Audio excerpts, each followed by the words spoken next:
¿Se puede sanar sin medicamentos? Esta es una pregunta poderosa, una pregunta que si estás aquí, probablemente te has hecho alguna vez, sobre todo si vienes de sentir cansancio, te sientes que te estás cronificando, probando medicamentos que no terminan de funcionar. O de ir a médicos que te da la sensación de que solo te recetan y que no te escuchan del todo, o al menos esta sensación tienes. Y claro, escuchas a alguien que te dice que puedes sanar sin medicamentos, que basta con cambiar tu alimentación, tu descanso, tu forma de respirar, y algo de ti se activa, una chispa de esperanza o quizás de escepticismo, o las dos cosas al mismo tiempo. La pregunta ¿es verdad esto? ¿Podemos sanar sin tomar ninguna pastilla? Pues hoy voy a ayudarte a mirar esta pregunta desde otro ángulo, sin fanatismo, sin dogmas, con calma y con sentido común. Vamos a separar lo que sí funciona de lo que puede hacer daño si se malinterpreta y sobre todo responderé a las dudas reales que muchas personas tienen y que se hacen cada día cuando escuchan promesas de curación que suenan demasiado bonitas para ser ciertas. Empezamos. ¿Qué hábitos ayudan a sanar sin medicamentos? Porque una cosa está clara, no todo se cura con una pastilla, pero tampoco todo se cura con caldo de hueso. Hay algo que a veces olvidamos y es que antes de que existieran los medicamentos, nuestro cuerpo ya sabía sanar. No con milagros, no con superalimentos exóticos, sino con pequeños hábitos repetidos cada día, que ayudan al cuerpo a hacer lo que mejor sabe hacer, a equilibrarse, a repararse y a adaptarse. Te cuento algunos de estos hábitos que sí funcionan y que están muy bien respaldados por la ciencia. Son 6. En primer lugar, dormir bien. Puede parecer básico, pero ¿cuántas veces lo descuidamos? Dormir pocas horas o con interrupciones dispara el estrés, debilita las defensas y desajusta nuestras hormonas. Es como intentar reparar una casa mientras siguen entrando tormentas y lluvia por el tejado. Dormir antes de medianoche, reducir las pantallas y respetar nuestros ritmos naturales no es una moda, es fisiología pura. En segundo lugar, moverse y si puede ser, hacer algo de fuerza. Imagínate tus músculos como centrales eléctricas. Cuando se activan, producen señales que mejoran tu metabolismo, tu sistema inmune y hasta tu estado de ánimo. O imagina como si fuera tensar las cuerdas de una guitarra para que suene bien, pues sería algo parecido. Y no tienes que estar levantando pesas todos los días como un culturista. Sí, subir escaleras, hacer sentadillas o cargar algo de peso le manda un mensaje claro a tu organismo de que mi cuerpo se está usando y no se está rindiendo. En tercer lugar, comer real y comer menos, sobre todo por la noche. Esto no es una dieta milagro, es lógica biológica. Nuestro sistema digestivo necesita pausas para repararse. Así que cenar ligero, incluso no cenar algunos días, puede reducir la inflamación, mejorar el sueño y darle al cuerpo ese espacio que necesita para desintoxicarse. Siempre adaptado a tus necesidades individuales y sin caer en restricciones excesivas. Y por supuesto, no olvides hidratarte. El agua es el solvente universal de nuestro cuerpo y facilita todos los procesos de desintoxicación natural. En cuarto lugar, salir al sol. Y el sol no es el enemigo, es una fuente natural de vitamina D y una señal directa a nuestro reloj biológico de que el día ha comenzado. Solo hacen falta unos 10-15 minutos al día, sin quemarte, claro, y usando protección adecuada para exposiciones más largas, más prolongadas. Y de esta forma ya estás ayudando a tu sistema inmune, a tus huesos y a tu estado de ánimo. En quinto lugar, cuidar tu intestino como si fuera tu segundo cerebro, porque en cierto modo lo es. Comer alimentos fermentados, como el kéfir, el chucrut, el yogur natural, pueden mejorar no solo tu digestión, sino también el estado de ánimo y la energía. Ahora bien, si no los toleras, pues no insistas. Tu intestino te está diciendo que necesita primero desinflamarse. Y eso también forma parte del proceso de sanar. En sexto lugar, gestionar el estrés, porque el estrés no es solo mental. El estrés sostenido es también físico, inflama literalmente. La práctica regular de técnicas de relajación, como la meditación, la respiración consciente o simplemente pasar tiempo en la naturaleza, reduce la inflamación crónica y mejora la capacidad del sistema inmune para defenderse. Todo esto que he explicado no es algo mágico, pero es profundamente humano y es muchas veces el primer paso real hacia la recuperación, sea con o sin medicamentos. ¿Qué ideas sobre curarse sin medicamentos suenan bien, pero hay que matizarlas? porque no todo lo que suena natural es inocente, ni todo lo que parece científico es verdad. En este bloque voy a hablar de afirmaciones que mucha gente escucha, que repite, incluso que aplica con la mejor intención del mundo, pero que pueden llevar a errores si se sacan de contexto. Y hay que matizarlas mucho. Vamos a por la primera. Afirman que el colesterol alto es una señal de que estás sanando. A ver, es cierto que el colesterol es necesario, lo necesitamos para fabricar hormonas, para reparar tejidos, incluso para que las células funcionen bien. Pero de ahí a decir que el colesterol alto siempre es bueno es como decir que tener fiebre alta siempre es señal de que estás mejorando. Puede ser, puede ser. O puede ser que estés a punto de colapsar. La ciencia es clara en esto. El colesterol muy alto y mantenido en el tiempo sí se relaciona con un mayor riesgo de infartos, de ictus y de muerte cardiovascular. Sobre todo en personas con factores de riesgo como antecedentes familiares o problemas cardiovasculares previos. Los medicamentos en estos casos pueden ser una opción necesaria y valiosa. Así que cuidado con simplificar lo complejo. O sea, no se trata de demonizar el colesterol, pero tampoco pasar a glorificarlo. Se trata de mirar el conjunto de la persona, cómo está tu inflamación, tu presión arterial, tu estilo de vida, y eso no se ve solo en una cifra. En segundo lugar, vamos a por otra. Afirmar que las frutas, las legumbres o los frutos secos inflaman. Suena rotundo esto, ¿verdad? Si alguien tiene gases, hinchazón, molestias al comerlos, puede pensar, claro, estos son los culpables, pero no, no. La mayoría de estudios sobre longevidad y salud metabólica, desde la dieta mediterránea hasta los estudios en zonas azules, coinciden en algo, que la gente que vive más y mejor come más frutas, más legumbres y más frutos secos. Ahora bien, ¿pueden generar molestias en personas con inflamación intestinal o disbiosis? Sí. ¿Esto significa que sean malos? No. Significa que hay que ir poco a poco. Sanar el intestino primero y luego reintroducir. Hay que ir con cuidado con convertir excepciones en reglas. También puede ser que tengas una alergia a alguno de estos, pero esto no quiere decir que sean malos para todos. Una tercera idea es decir que la sal nunca hace daño. Aquí entramos en un terreno resbaladizo. Es verdad que muchas personas comen muy poca sal cuando eliminan los ultraprocesados, y eso está muy bien, y que si haces ayuno o sudas mucho puedes necesitar más sal. Pero de ahí a decir que la sal nunca daña, esto es falso. El exceso de sal, especialmente en personas con hipertensión, con problemas en el riñón, sí que aumenta el riesgo cardiovascular. Y no es una cuestión de blanco o negro, es de contexto, de equilibrio y de no aplicar el mismo consejo a todo el mundo como si fuéramos clones. Por último, en cuarto lugar, decir que podemos desactivar traumas genéticos con la alimentación. Esto tiene algo de verdad y mucho de interpretación libre. El tema de la epigenética es fascinante y sabemos que los hábitos de comida, de sueño, de gestionar el estrés pueden activar o silenciar algunos genes. Pero de ahí a pensar que con caldo de hueso y meditación desactivas traumas heredados de nuestros bisabuelos, pues hay un salto bastante grande, por decirlo de forma suave. ¿Significa que no sirve de nada? Pues no. Significa que hay que tener paciencia y que en muchos casos, además de cuidar el cuerpo, hay que cuidar nuestra historia emocional, cuidar nuestra mente, puede ser con terapia, con acompañamiento, con tiempo, con meditación. Y aquí entra otro fenómeno poco mencionado, que es el efecto placebo. A veces mejoramos no solo por lo que hacemos, sino también por lo que creemos que nos va a ayudar. Y eso no es un engaño, es biología pura. Nuestro cerebro libera sustancias que activan la sanación. No es que todo esté en tu cabeza, es que la cabeza forma parte de nuestro cuerpo, nuestra mente forma parte de nuestro cuerpo.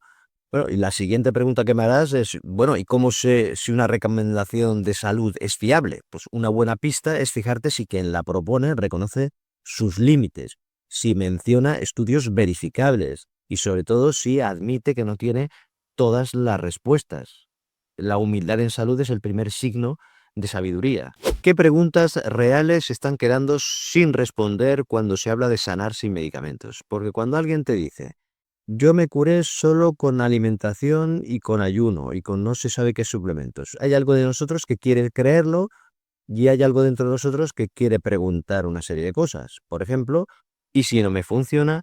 ¿Y si no tengo dinero para suplementos? ¿Y si ya tengo una enfermedad crónica seria? Estas son preguntas muy humanas que merecen respuestas honestas. En primer lugar, la primera duda, y que aparece una y otra vez. ¿Puedo tomar más sal si soy hipertenso? La respuesta corta es no sin supervisión, no como norma general. La sal es necesaria, sí, pero su exceso puede subir la presión arterial, sobre todo en personas sensibles.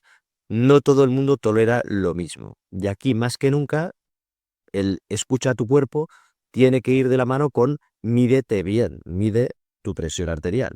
Una segunda duda, ¿y si ya tengo una enfermedad crónica avanzada como cirrosis, lupus o artritis reumatoide? Pues depende. Una alimentación antiinflamatoria puede ayudar bastante, pero no sustituye un tratamiento médico cuando ya hay un órgano dañado o un sistema inmunológico desregulado o una enfermedad autoinmune activa. Aquí es clave prestar atención a las señales de alarma. Si tienes un dolor intenso, fiebre persistente, cambios bruscos en tu estado físico, empeoramiento rápido de los síntomas.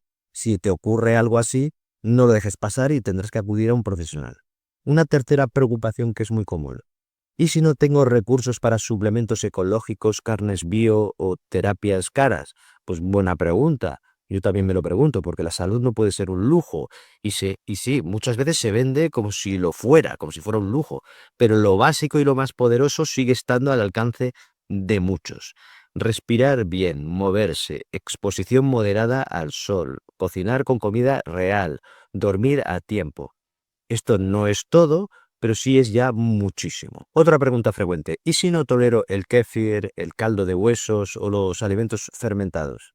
Es una buena pregunta porque muchas veces se presentan algunos alimentos como estos como si fueran mágicos.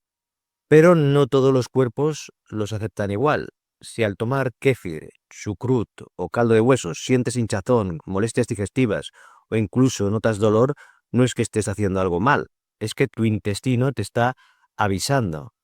Puede que tu microbiota esté muy alterada o que haya inflamación o permeabilidad intestinal o incluso intolerancias previas. En estos casos lo primero es no forzar, es desinflamar y luego poco a poco puedes probar a introducir media cucharadita al día durante semanas si hace falta y vas escuchando a tu cuerpo y le vas dando tiempo. La salud intestinal no se repara por decreto, se construye como si fuera una casa con cimientos frágiles, despacio, sin prisas y con atención. Y una pregunta que es difícil. ¿Y si hago todo lo que recomiendan y no me curo? Entonces es fácil que me empiece el sentimiento de culpa y de que no he hecho lo suficiente y de que es mi responsabilidad. Y esto puede ser más tóxico que la propia enfermedad. Sanar sin medicamentos no es un camino mágico y no siempre está en nuestras manos. Hay que ser realistas. A veces mejorar es simplemente dejar de empeorar. A veces sanar es aprender a vivir con dignidad aunque el síntoma siga ahí. Y si quieres distinguir entre una recomendación útil y una peligrosa, hay una señal que nunca falla. ¿Te están hablando con realismo o con promesas absolutas? ¿Con honestidad o con marketing?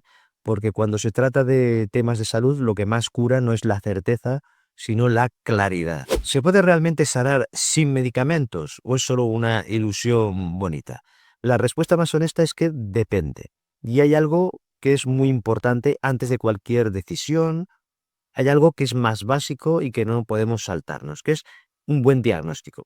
Me refiero a saber qué tienes y qué lo está causando y cómo evolucionas si no haces nada, porque sin diagnóstico cualquier camino puede parecer correcto hasta que descubres, y a veces demasiado tarde, que el camino este no era el tuyo.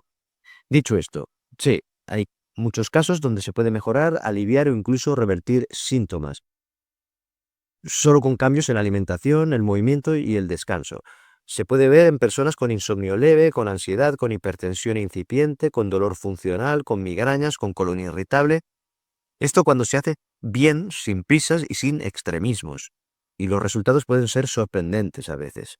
Pero no todo es reversible y no todo se puede tratar sin medicamentos o sin fármacos. Hay infecciones que necesitan antibióticos. Hay enfermedades autoinmunes que requieren inmunosupresores. Hay casos de depresión severa, de epilepsia, de cáncer o de enfermedad renal, donde los medicamentos no son enemigos, son aliados. A veces la diferencia entre un cuerpo que mejora y un cuerpo que se rompe es simplemente una molécula bien puesta en el momento justo. Y hay algo que a veces también se olvida, que la llamada medicina convencional no es solo medicamentos o fármacos. Cuando está bien hecha, aunque a veces no siempre lo está por el motivo que sea, la medicina moderna también recomienda comer mejor, hacer ejercicio, dormir más, gestionar el estrés y dejar hábitos tóxicos. Está en los protocolos y muchas veces es lo primero. El problema es que a veces no se dice bien, muchas veces no da tiempo a explicarlo por sobrecarga en las consultas o por el motivo que sea. Después, sobre el ayuno, que también se habla mucho de esto. Pues sí, hay estudios que dicen que es beneficioso espaciar las comidas, incluso reducir las cenas, pero eso no significa que todos tengamos que dejar de cenar. El ayuno, como cualquier herramienta, hay que adaptarlo a tu contexto, sin caer en restricciones rígidas, sin afirmar que es la solución universal. Sanar sin medicamentos, cuando se puede, es un privilegio, pero saber cuándo usarlos también es una forma de sabiduría. Y la clave está en no convertirlo esto en una guerra. No es medicina natural contra medicina química o ideas de este tipo. Es salud y es sentido común. Es como conducir con o sin GPS. Si conoces bien el camino, pues puedes hacerlo solo. Pero si hay niebla, si no ves la ruta, si ves que estás en peligro, quizá lo más sensato es que te dejes guiar. Pues aquí se aplica lo mismo. ¿Qué alternativa realista y humana podemos proponer más allá de los medicamentos o del todo natural, de estos extremos? Porque aquí no se trata de elegir entre pastillas o plantas, o entre una bata blanca o un gurú descalzo, o entre ciencia o intuición. Podemos y debemos quedarnos con lo mejor de ambos mundos, con lo que funciona, con lo que nos ayuda, con lo que suma, en definitiva, con todo esto que vemos que nos puede ayudar. ¿Sabes por dónde empezar? Por lo sencillo, por lo que no necesita receta, que ya lo hemos comentado muchas veces: el dormir mejor, el comer menos ultraprocesados, el caminar cada día, el respirar hondo, el salir al sol de forma moderada, el hidratarse bien y sí, el cultivar también relaciones sociales positivas, porque la soledad crónica también inflama tanto como una mala alimentación. O sea que esto es un aspecto importante y a veces se habla poco. Y si puedes, busca ayuda de profesionales de la salud que, sin renunciar a la ciencia, sepan escuchar: médicos, nutricionistas, psicólogos, que te miren como persona y no solo como un diagnóstico. Un buen acompañamiento puede ser la diferencia entre navegar a ciegas o con un mapa. No necesitas hacerlo perfecto, solo empezar y observar. Tu cuerpo, obsérvalo, y cuando se lo permites, tiene una sabiduría que sorprende. Pero no siempre puede solo. No se trata de ser fuerte sin medicamentos, sino de ser libre para elegir con conocimiento, con acompañamiento y con compasión. Porque sanar no siempre es curarse, a veces es cuidarse. Y entonces me preguntas, bueno, con o sin medicamentos, déjate de poesías. Bueno, quizá esa no sea la pregunta más importante. La verdadera pregunta será: ¿qué necesita tu cuerpo hoy para sentirse más acompañado en su proceso de sanar o de curarse? A veces será descansar, a veces soltar un hábito que te está perjudicando, a veces tomarte un suplemento, puede ser, y a veces, pues también tomarte un medicamento que te dé estabilidad para poder avanzar. Aquí lo importante no es desde dónde partes, sino a dónde quieres ir y cómo te cuidas durante el trayecto. Si hay algo de lo que hemos compartido hoy que te ayuda a dar este paso, entonces este vídeo ya ha cumplido su propósito. Y ahora te escucho yo. ¿Qué has probado ya? ¿Qué te ha funcionado? ¿Qué dudas sigues teniendo en la cabeza? Déjamelo en los comentarios. Ya sabes que en las primeras 24 horas hago lo posible por responder todo, no para hacer debate, sino para construir entre todos una salud más humana, más consciente, y para ser más libres dentro de lo posible. Gracias por llegar hasta aquí, y hagas lo que hagas, hazlo con cuidado. Un abrazo, cuídate y nos vemos en el próximo vídeo.